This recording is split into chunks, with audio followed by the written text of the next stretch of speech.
want to get some of the scholars. Yeah, I don't think I can.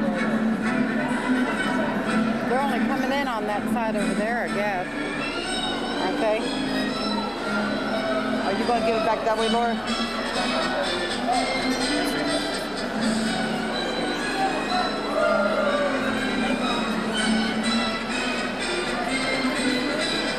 We're all running cameras. I don't know what the hell I'm doing. This is Monica Diane's graduation of 2 years of college in Spokane, Washington, Spokane Community College on June 16, 2006. How many pictures do you got doing this?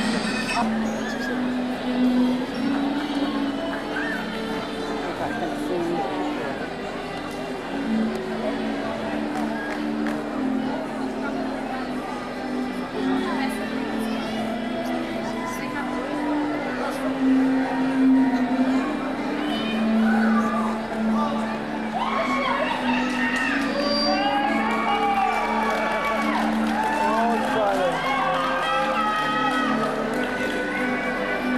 Let me know when you see her. I can see them all, though. I'm getting them all.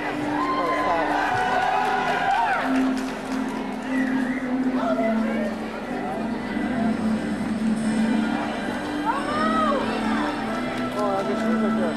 Where? Oh, she's still right here. Mine's right here. Oh, okay. Come right there. Still be this little right here. Okay.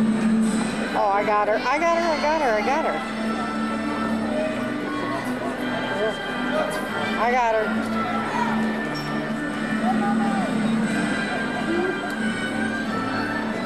Do it.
so much, guitar. Would everyone please commencement ceremony? Graduates and guests are asked to please remain until all students are presented and the program has ended. Graduates on the President's Honor Roll are awarded the Gold Honor Cord, which is worn during the commencement ceremony. First, I'd like to introduce to my left Betsy Jordan and Julie Riddle, who will sign throughout the ceremony for the hearing impaired. It's my pleasure now to introduce the people on stage. I'm Jim Roth. Seated from my right to my left is Patty Shea, member of the Community Colleges of Spokane Board of Trustees. Next to her is Carol Landa Mcvicker, also a member of the Community Colleges of Spokane Board of Trustees. To her left is Steve Hansen, president of Spokane Community College. Following is Tammy Campbell, executive director of teaching and learning services with Spokane Public Schools. To my immediate left is Karin Hilgerson, dean of arts and sciences at Spokane Community College. And finally, Dr. Gary Livingston, who is the chief executive officer of the Community Colleges of Spokane. I would also like to recognize other community colleges of Spokane staff and administrators in attendance and ask them to stand at this time. Welcome, and we're glad you're here.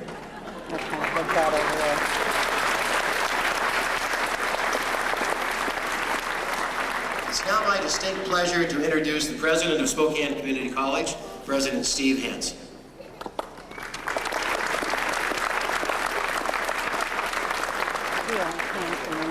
Now, if you want to know who those two individuals were over there, one was Dr. Jerry McKenzie, our Vice President for Student and Instructional Services, and the other is Dr. Doug Jones, who is our Dean for Student Support Services. Thank you for being here.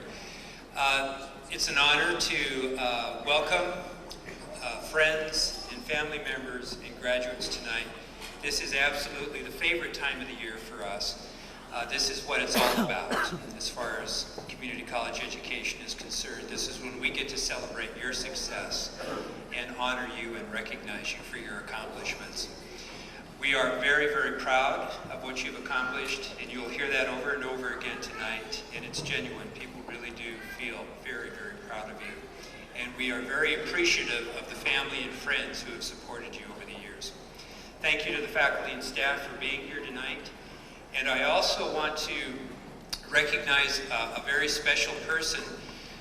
You may not know this, we actually do 4 graduations. We have 4 divisions, and we do a graduation for each one, and this is our final culminating graduation tonight. And there is a woman who for 25 years, behind the scenes, has been the organizing force for these events. Most people never know that she's the one who has tremendous responsibility for scheduling and planning these events, and she's about to retire. She's in the back of the room in a white robe. Gail Bender, would you raise your hand?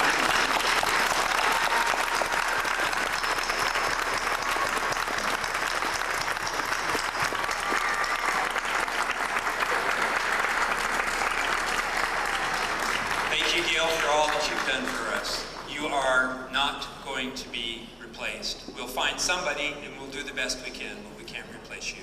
Thanks for all you've done.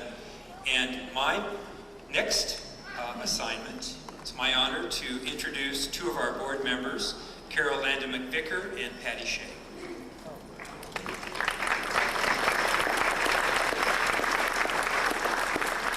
I'm the newbie board member, so she said, guess what, you get to do it, so I'm Patty. Comes with privilege, right? On behalf of the Board of Trustees, welcome. What an exciting time for you graduates. You know, you've worked very hard to get here today. I'd like to take just a few minutes to recognize a number of people who have contributed to your quest for knowledge and opportunity. First is the Ccs Foundation Board. The foundation staff and its hardworking community members have been serving CCS since 1972. And their mission is simple: help students fulfill their dreams, discover their potential, and do great things. And they do this through developing, managing, and distributing income from gifts for student scholarships. Please join me in recognizing the Foundation's commitment to supporting and rewarding educational excellence, building academic programs that meet students' needs.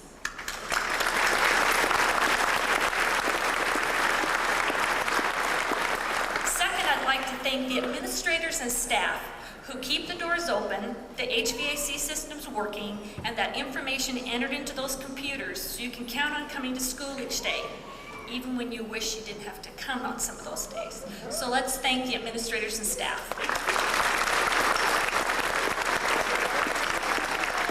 Third, the faculty, both full-time and adjunct, who care about you enough to put you through those tests and grade your assignments, and you sometimes thought were maybe too tough on you, but it's only because they wanted you to succeed and to be your best. So let's thank the instructors.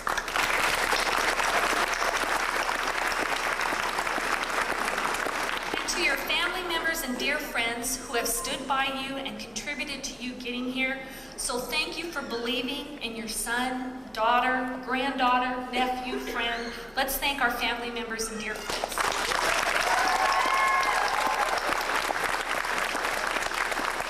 And finally, congratulations to you students. You did it. You're the one that had to show up for class. You're the one that had to stay up late and get those assignments done. And you're the one who will benefit from all your efforts. So congratulations on the positive steps you've taken for your future, and let the celebration continue. Now it's my pleasure and privilege to introduce the person who has been doing an outstanding job leading the efforts of this district, and that's our Chancellor and CEO, Dr. Gary Livingston.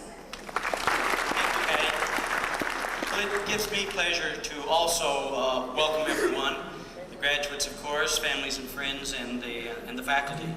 This is a very, very special day, and as an educator, there is no day more special than graduation day. That's what it's all about. And I'm going to ask the graduates to all stand. You all slipped in individually, but this time we want to make sure that we recognize and congratulate you on your outstanding stay. Thank you. And I'm going to take one more second. I know we keep recognizing people, but everyone in the room knows that no graduate did this alone, and parents and families, thank you. But I'm going to ask the faculty and staff to also stand. The contributions they make are just unbelievable.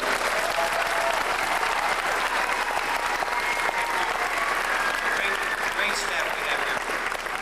But when I look at your class, I can only imagine what it was like when you first started college at SCC. Some of you were right out of high school. Some of you were still in high school as running START students. And many of you were returning to the classroom after many, and in some cases many, many years. You told on yourselves. Well, in a relatively short time, you've all changed as individuals and become active, productive members of a larger and dynamic learning community. And that's the true power of education. You may start the journey alone, but look around you today. Each of you is a valued member of the Spokane Community College class of 2006, a true community of scholars that has grown and matured together. Now it's time to take the knowledge and experience you've gained here as a student and share it with new communities. As an SCC graduate, perhaps it will be at your workplace, at a new school, or in a professional group. But I believe that each of you will excel and flourish, because I know that you worked hard, you made sacrifices, and you're prepared for your next challenges. And as a part of my welcome, I'd like to share two quotes with you that I especially appreciate as I reflect on graduation day and the opportunities that are facing you as you go forward with your lives. First, from Ralph Waldo Emerson and his thought. What lies behind us and what lies before us are tiny matters compared to what lies within us. And a similar thought from a Chinese philosopher: there is no need to reach high for the stars. They are within you. Just reach deep into yourself. In my opinion, both of these thoughts are very provocative and with similar messages, challenging us to find the power within us. And now, that's your challenge on your graduation day, the power within each of you. So in closing, again, to the family and friends who supported and encouraged these graduates, congratulations for your part in this celebration. And again to the SCC faculty, staff, and administration who have inspired and nurtured these students. Thank you for your commitment and your dedication. And especially to the graduates, I wish you all the best of luck. And thank you as well for enhancing our own community here at Spokane Community College as you pursued your education with us. Thank you and have a great rest of your life.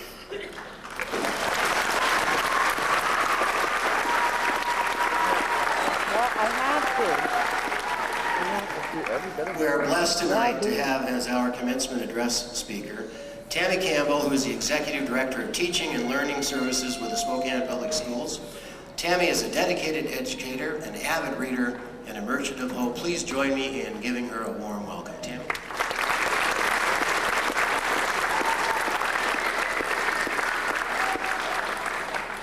Good evening. I want to extend greetings to the many parents and friends who are here today.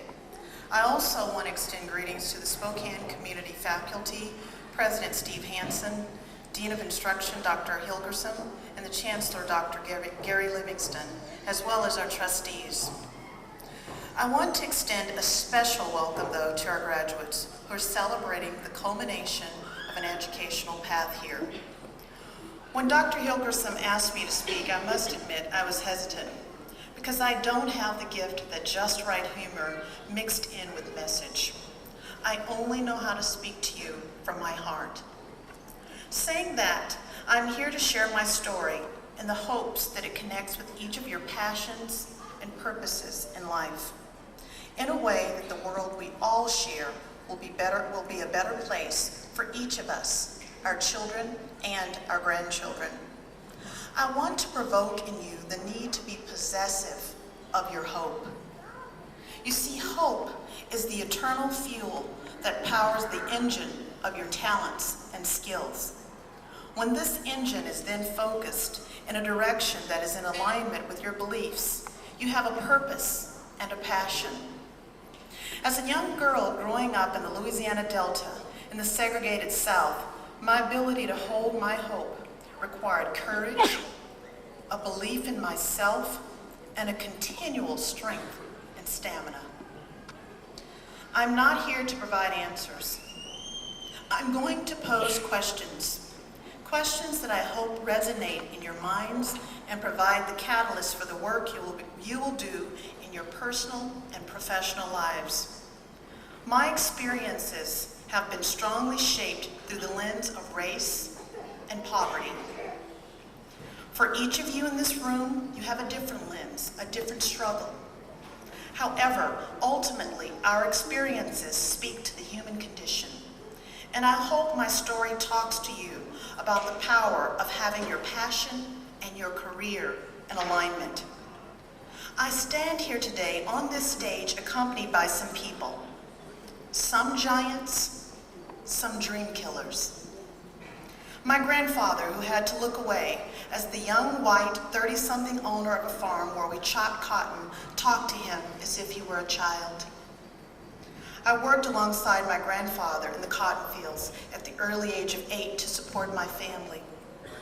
I remember him, this strong man that I looked up to, having to engage in conversations peppered with words like boy, don't let me down, and other forms of overt oppression that resulted in my grandfather and the 20 other workers he transported to the cotton fields being underpaid and exploited for the cheap labor that would benefit this man, his children, and the many generations to come as they accrued more wealth and ultimately social capital. I stand here today accompanied by my grandmother, Viola Halley, a woman who had the presence to love our entire family. My grandmother lived in the projects, yet she had the spirit of a tribal queen. She would routinely ask me as a young girl of 10 or 11 to craft letters on her behalf and send them to the town paper to protest injustice. I stand here today accompanied by the town librarian, who aimed her piercing blue eyes at me with a silent shout that implied my mere presence seemed to be more than she could bear. She projected a look of disgust, distrust, and disbelief that I could even want to or be able to read the large amounts of complex books that I would have stacked in front of me on a weekly basis. I distinctly remember the effort she took not to touch my hand during the exchange of books, as if my very being lessened her humanity. I stand here today accompanied by Mrs. Hensley, my 8th grade teacher, who taught me to read the poem Invictus because she said I would need a strong sense of myself to escape the poverty and despair of the Louisiana Delta. I recited this poem at local churches for 2 years because it so deeply touched my community around themes of overcoming and owning my destiny. I stand here today along with my mother, my aunts, and uncles, of whom many couldn't read or write complex material. They never owned land because the system of privilege was designed to pay them little, allow them nothing, and as a result, torpedo the dreams of their children and grandchildren. I stand here today accompanied by a superintendent in Central Valley named Wally Stanley, who saw in a young black teacher the talent to be a principal leader in a district that had virtually no racial diversity. Finally, I stand here today flanked, uplifted, and firmly planted on the shoulders of my teachers. As a child, all of my teachers looked like me. They couldn't find jobs in the local community, even though many of them had advanced degrees.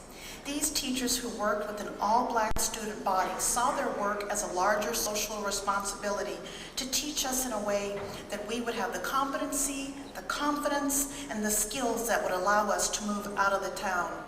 You see, they believed that literacy was freedom and freedom was literacy. It was what we call social capital now. I read Shakespeare, Kipling, Frost, Angelou, and Baldwin. I had a math teacher who had a doctorate in math from Harvard, all in the center of the Louisiana Delta where no one owned their home. These teachers were involved in a rescue effort comparable to any modern-day disaster effort.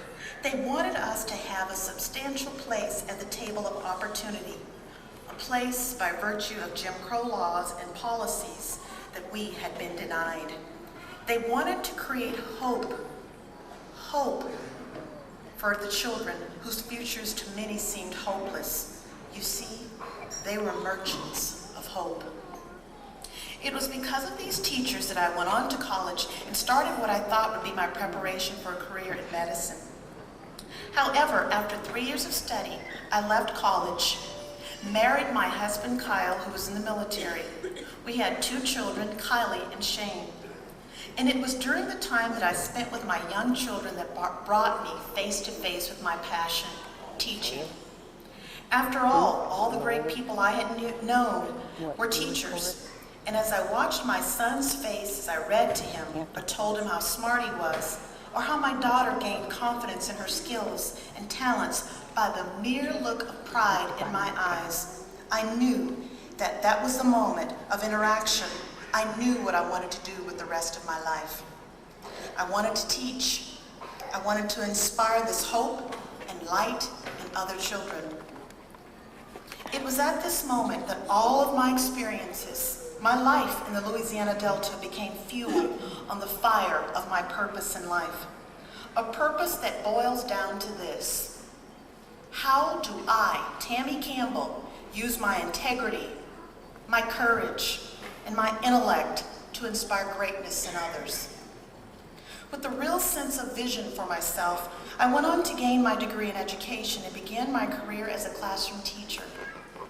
It was in this role that I jumped out of bed every day because I couldn't wait to see my 25 students in an environment where there were high expectations, with lots of support and a fundamental belief that every single one of those children that crossed that door, I knew they could reach the sky because someone had told me so.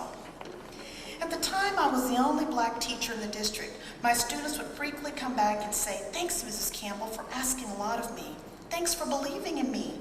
Thanks for having high expectations. Thanks for teaching me about another point of view."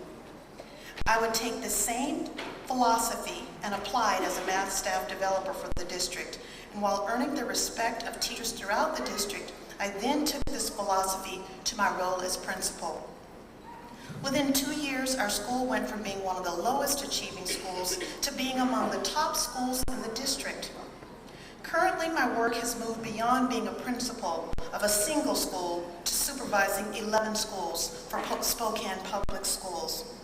As Executive Director of Teaching and Learning Services, I bring the same passion around excellence in the classroom, a belief in the potential and the gifts of all children, and a desire to develop the talents and skills of teachers so they can ultimately make a difference.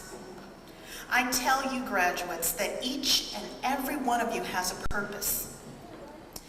Many of us rarely live up, though, to those purposes and those passions. I was watching the funeral of Coretta Scott King when I heard former President Bill Clinton ask, "What are you going to do with the rest of your life?" This question pierced my very soul and resonated on every level of how I try to live my life as a mother, friend, wife, educator, and fellow human being. Because for me, it is this question that gets at my passion more than any other. Because I want to live my life in such a way that anyone who interacts with me through word or deed feels they're better for it. In each of you. Do not let your fire go out, spark by irreplaceable spark. In the hopeless swamps of the approximate, the not quite, the not yet, the not at all, the almost, the would've, the should'ves, the could'ves. Do not let the hero in your soul perish in lonely frustration for the life you deserved, but have never been able to reach. Check your road and the nature of your battle. The world you desired can be won. It exists. It is real. It is possible. It is yours. Good luck to you.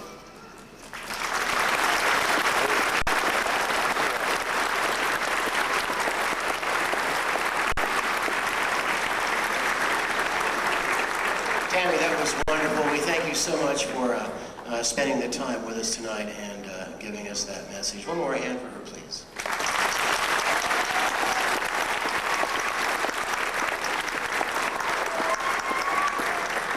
Now, please again welcome Katara McClure, President of the SEC Associated Students. Katara.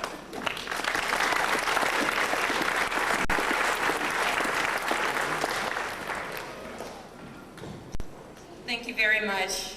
That was very touching. I had a couple of tears in my eyes. And that just made me, I didn't come here to first say this, but I want to thank some of the teachers that has helped me along the way. And that would definitely be Rob Vogel. He doesn't know. He taught me that the pill is ink. You know, if I save my latte money, I can have a lot of money at the end of the year. And Mrs. Strever, who taught me how to write when I really wanted that flying dragon. And she also taught me not to use my disability, being a 60% disabled American veteran, as a crutch, and to do the work that was required of me. Thank you all. But this speech right here is for the students. We've heard of hard work, dedication, and perseverance. We've heard do your homework, turn it in, and be on time. But today I want you to hear what my mother taught me a long time ago. She said, a quitter can't win, and a winner can't quit. And I believe in audience participation, so I want you to repeat after me this. This is just the beginning. Is just the beginning. You have succeeded and exceeded people's expectations. You have overthrown and proven wrong the naysayers. This, repeat after me. This is just the beginning. Is just the beginning.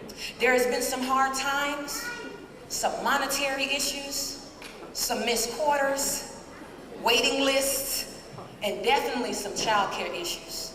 But repeat after me. This is just the beginning. You have survived, and now you have arrived. As I look at your faces, I want you to take a good look at the graduates that's sitting next to you. Look at them. And I want you to take their autograph even, I urge you, before they leave today. You want to know why? Why? Because I want you to remember those individuals as I look forward to seeing you in corporate America and abroad. I see you on billboards and television shows. I see you saving lives and birthing new ones. Again, I'll say, Repeat after me. This is just the beginning. Is just the beginning. I see you as entrepreneurs, lawyers, and teachers. I see you being the change that you want to see in the world. And as I close today, I will say congratulations that you've worked hard and you earned every credit. And what I would like you all to do is take the keys to the door of your destiny, which is the degree that you're going to receive when you walk across this stage. And I want you to fill the empty seats.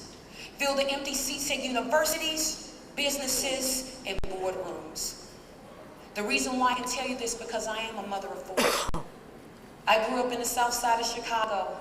I got my hand broken, my artery severs growing up in the inner city. And I came here and I realized that my problems and past hurts, they added definition, they did not define me. And you all are the best graduates in the state of Washington. And you say, what? Yes, it's true. If you don't believe it, why should corporate America believe it? If you don't believe it, why should anybody else? I believe it. And I want to thank you for bringing distinction and great appreciation to the Spokane Community College and the Arts and Science Division. My name again is Katara McClure. Thank you very much.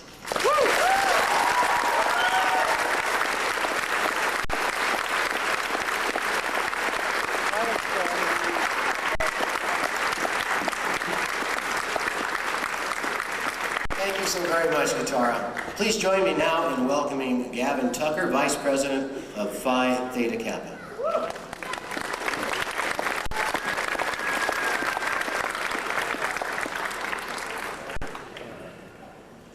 Thank you. I've been asked to come speak this evening about Phi Theta Kappa, and with all due respect to Katara and Mrs. Campbell, I will aim to be the shortest-winded speaker of the evening. So in my own little way of trying to help you out, I will talk about Phi Theta Kappa briefly. Phi Theta Kappa is the recognized International Honor Society of the two-year college. In 1918, it was modeled and founded after the prestigious Senior College Honorary Society, Phi Beta Kappa, and adopted scholarship, leadership, fellowship, and service as its four hallmarks. Its alumni include such notable persons as Grammy Award-winning singer Trisha Yearwood, Emmy Award-winning actress Cecile Ward, Apollo 13 astronaut and pilot Fred Hayes, and the Deputy Director of the Central Intelligence Agency, Admiral B.R. Inman. Membership in Phi Theta Kappa is by invitation only. Only those students meeting the minimum requirements will receive that invitation in the mail. Individual chapters vary in what they set their enrollment standards at, and the Beta Epsilon Iota chapter in 1997 chose to set its enrollment at a 3.6 cumulative GPA in college-level courses, ensuring that every member is also a member of the President's Honor Roll. Becoming a member of Phi Theta Kappa also opens many doors. There are over $38 million in scholarships offered to Phi Theta Kappa members only. Some universities even have preferred enrollment, where they set aside a certain amount of guaranteed acceptances for Phi Theta Kappa members, because they know that the grades are there, and they know that the community service is also there. Here at SCC, the Beta Epsilon Iota chapter was involved quite a bit within the SCC community and at the community at large. At Family Fun Night in October, we operated the ever-popular Hallow Wheel, which is like a wheel of fortune for kids to spin and get some candy. In January, we sponsored the Show Me the Money seminar, which helps students with the intricacies of filling out scholarship applications and even where to search to find the scholarship applications that they qualify for. In March, we participated in the annual Big Brothers Big Sisters event, Bowling for Kids' Sake, to help raise money for the local Big Brothers Big Sisters chapter. In April, our officers attended the International Phi Theta Kappa Convention in Seattle with keynote speaker Dr. Madeleine Albright, former Secretary of State. And then finally, at the end of May, we put on our yearly induction ceremony with keynote speakers Dr. Livingston and President Hansen. At this time, I would like to ask all members of Phi Theta Kappa in the graduating audience to please stand and be recognized.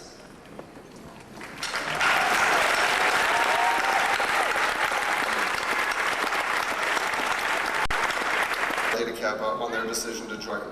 You truly are the cream of the crop, not just at SCC, but nationwide as well. And not just because of your grades, but because of your commitment to join in community service. Each of you exemplify our 4 hallmarks. Be proud of what you've done because your hard work has paid off, and savor this moment because you never know when another moment may come that you can savor. Whatever road you choose to travel, when you exit the doors and back, be it onto your career, or many of you onto a 4-year university, you will always, always be a member of Phi Theta Kappa. And I would advise you to take advantage of all of the perks that come along with being a member of Phi Theta Kappa because they are there for you. Once again, congratulations to all of the graduates and good luck in your futures. And that is the end of my short speech.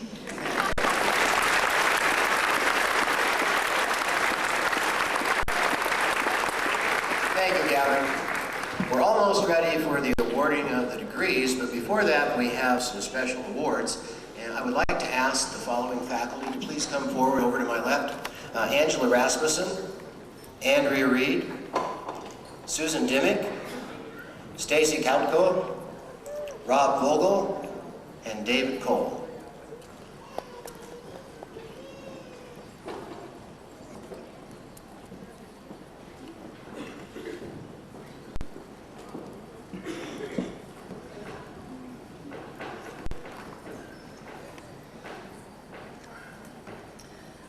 It was appropriate to present this award together for the English Department Student of the Year because the first class this student took at SCC was a team-taught interdisciplinary course taught by myself and Angela Rasmussen and Stacy Kautko. Like many of our returning students, she was initially lacking some confidence in her writing abilities and her ability to analyze literature. However, it quickly became apparent to all of us that her natural talents and, more importantly, her outstanding work ethic set her apart from her classmates. The following year, we had the pleasure to have her in another team-taught class, and we were absolutely thrilled to see her growing from the shy, reluctant to speak kind of student to someone who was able to really articulate her well-thought-out ideas to the entire class. It's not only in our classes that she has emerged as an exceptional student. She has impressed faculty from many departments on campus with her ability to consistently set the bar high. And while we are sad that she will be leaving us and moving on, we are thrilled to see her continuing her education at Gonzaga University. And we know that she will be a wonderful student there because of those wonderful skills she has. And as she studies elementary education and English, we are certain that she will be successful. We are pleased to present the English Department Student of the Year, Lisa Hammond.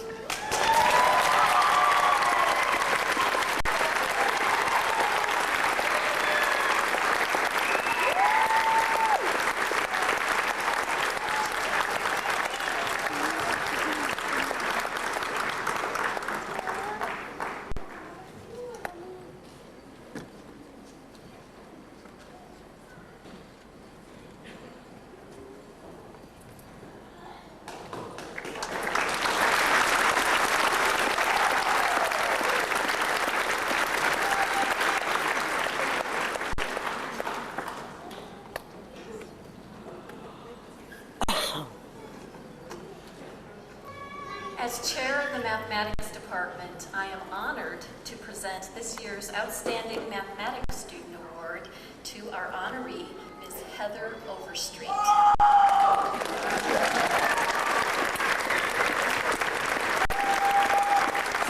Sataki, her calculus instructor for the past year, was unable to be here tonight, so he asked me to share his comments about this very talented student. Come on up, Heather.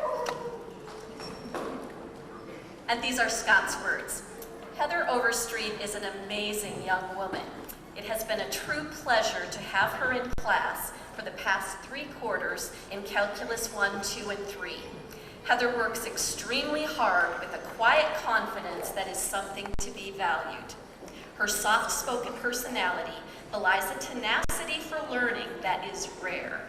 The Calculus series challenges students in so many different ways Yet Heather met every challenge head on and was able to overcome every obstacle. If a topic tended to slow her down, she didn't hesitate to ask for clarification or assistance. The types of questions that Heather asked both in class and during office hours confirmed the fact that she is an amazingly dedicated student who is willing to put in the time and effort necessary to be successful. Her mathematical abilities, combined with her work ethic, will take Heather anywhere she decides to go. I cannot think of a more deserving recipient of this year's Outstanding Mathematics Student Award. Congratulations, Heather. That's cool.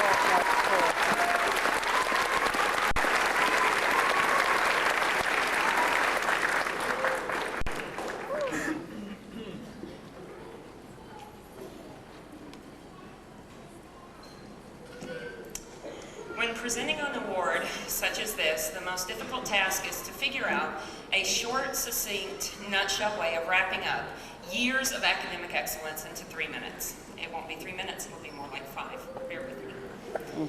You figure they worked this hard to get where they're at, and so to be recognized as an outstanding example in the discipline, you need to do that justice. You need to serve them well. So it dawned on me, when students come to us and ask for reference letters, which I highly recommend all of you to approach your faculty that have been so invested in your success. If you need us, we're still here, just because you're wearing those robes. That's okay. If we write a reference letter, we have to summarize it up. So that's what I did, but it's a reference letter for this award. To whom it may concern. My name is Stacy Calco. I teach history here at Spokane Community College. In writing in regards to and recommendation of blank, for your consideration as, take your pick, scholarship recipient, dedicated student, and hard worker, entry into the most prestigious university on the planet, take your pick. I recommend blank, who has taken these history classes with me. And through these experiences, I've come to know blank, I'm not going to tell you yet, rather well, both from a social interaction and a work-intensive perspective. Blank shows natural leadership ability in the classroom setting. Blank is always prepared with assigned work and never afraid to get up and get the ball rolling in cooperative situations. The quality of his or her work is exemplary.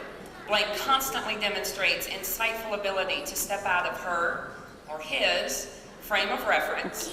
One type of class in my assignment, for example, involves creating historical fiction. Blank has always shown an empathy and an insight unusual for undergraduate students. Blank's ability to step up to new situations with confidence, intelligence, wisdom, and maturity is to be commended. From a social perspective, Blank is the light of our classroom. He or she shines in environments that are diverse in culture, ethnicity, and life experience. Blank brings her or his life experience and wisdom to every situation. Other instructors, for example, have said, blank is the most prepared student, impeccably prepared for both assignments and tests.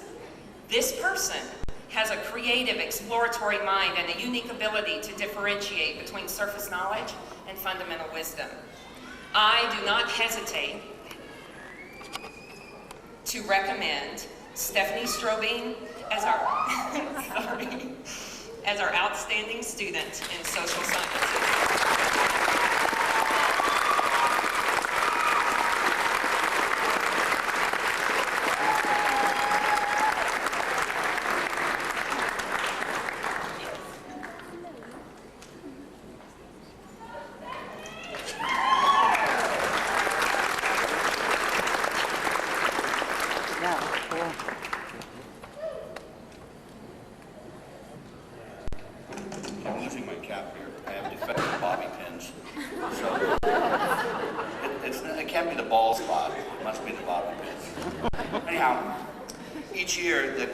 Studies Department awards a student who exemplifies outstanding scholarship in communication studies classes. And what we do is we look at grades, and not just grades, of course, we look at other activities that they do on campus here. Now, the Federal Education Privacy Act forbids us from telling you student grades, I can't tell you what their grades are because that would be a violation of their privacy. But I can tell you that this student's GPA in communication studies classes was between 3.8 and 4.0. Okay, and I'd also say that they had a perfect GPA above 3.9 in foreign languages. So a pretty sharp person, as you can tell by the GPAs that I didn't give you. She's also an articulate public speaker and a very strong student leader in the groups in which she's participated here at SCC. This student earned the Intercultural Communications Certificate from the Communication Studies Department, which entails taking several communication studies classes as well as other cultural studies classes, and along with some practical experience involving cultures here on campus and out in the community. And all of them involve, they're involving, volunteer work, so it's not like they're paid for it, but they put a lot of effort into getting this certificate. She was also awarded a scholarship from the Hispanic Association, which she'll probably put to use when she begins the fall quarter at Eastern Washington University in the Communication Studies Department.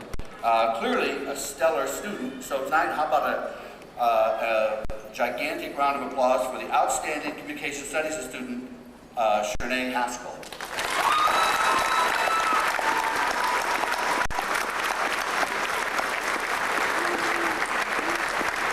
That's pretty cool. That's pretty cool.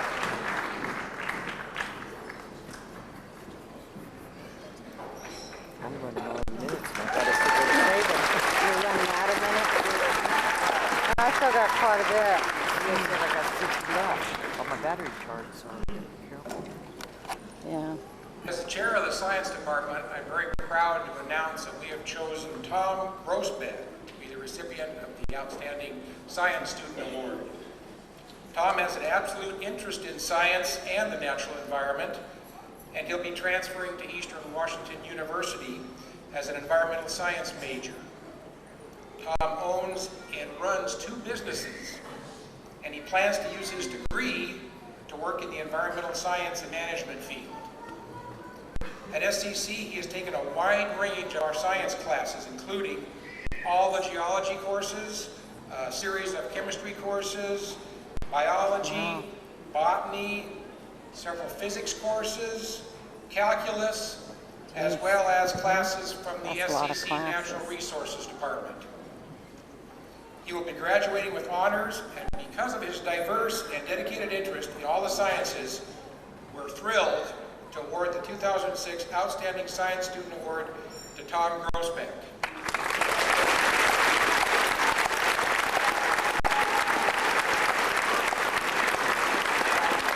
Unfortunately, Tom was unable to attend the ceremony today. Aw.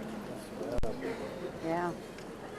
Probably working. You are so close, I promise you. But just before we award those degrees, I do want to take about 30 seconds to recognize our Running Start students. Running Start is a program where students who are in high school take dual credit. So these are students here tonight graduating who have managed to do 2 years of college and high school all at once, and they will then transfer, probably many of them will transfer at the age of 18 and be juniors at the universities. Wonderful program for the right student, meaning they're ready to be at a college. And I'd like the Running Start students who are graduating to stand to be recognized.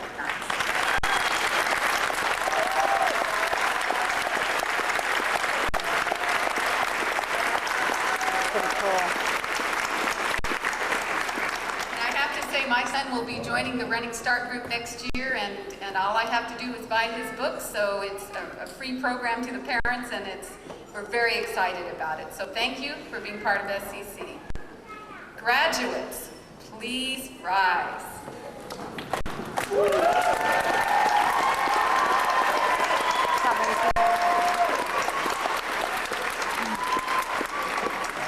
President Hansen, I present to you the candidates for the Associate of Arts degree.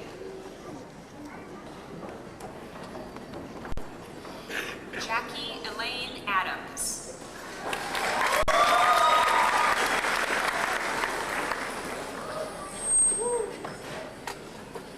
Naja Isha. I'm sorry.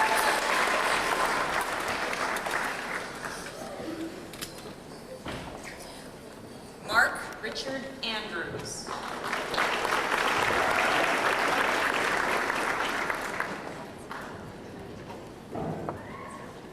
Gary R. Baltzell.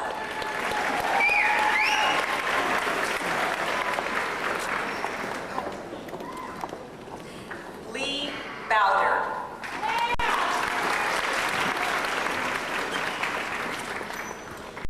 Teresa K. Beacom.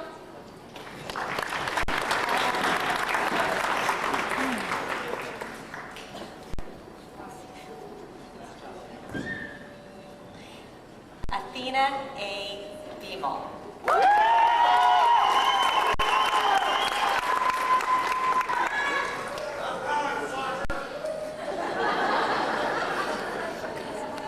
Elizabeth C. Best.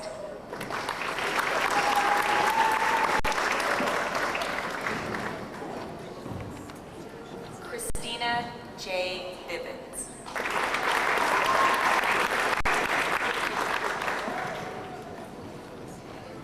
Candace L. Blackman.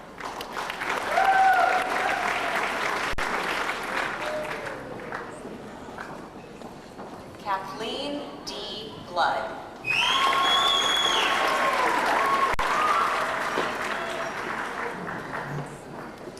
Sean M. Brown.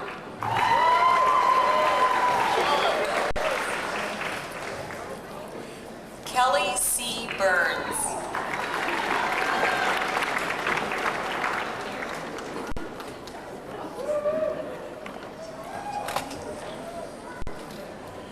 David M. D. Carlson.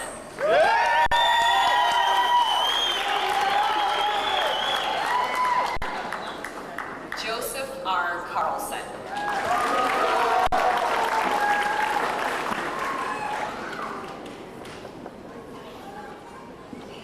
Nina M. Carlson.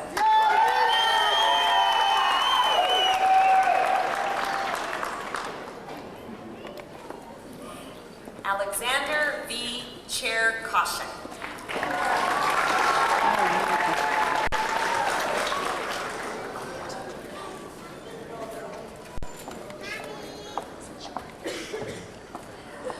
Roland Eugene Chorn.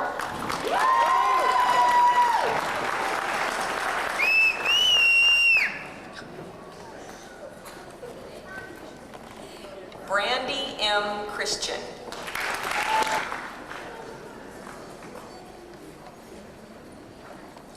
Anna Marie Clancy.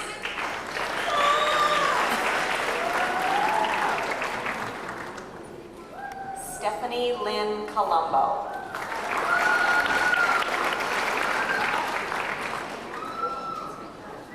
Rebecca Rose Dahlke.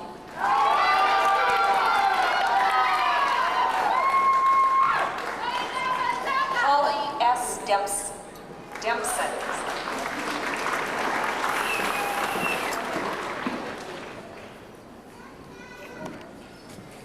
Deborah Ann Englehart.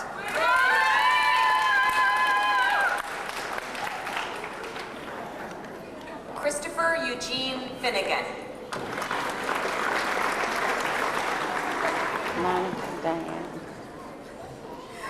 Monica Diane Fleury.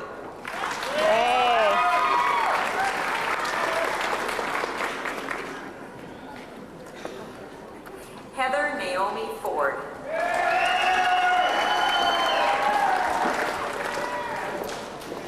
Jessica Ellen French.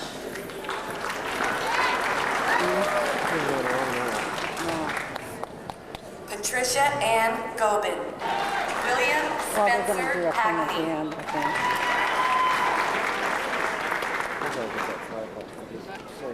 Lisa Young Hammond.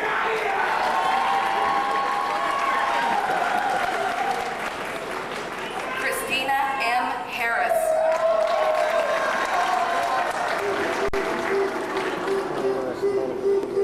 Darla Marie Harris.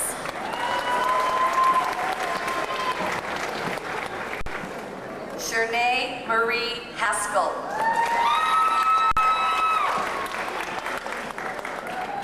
Patricia C. Holly,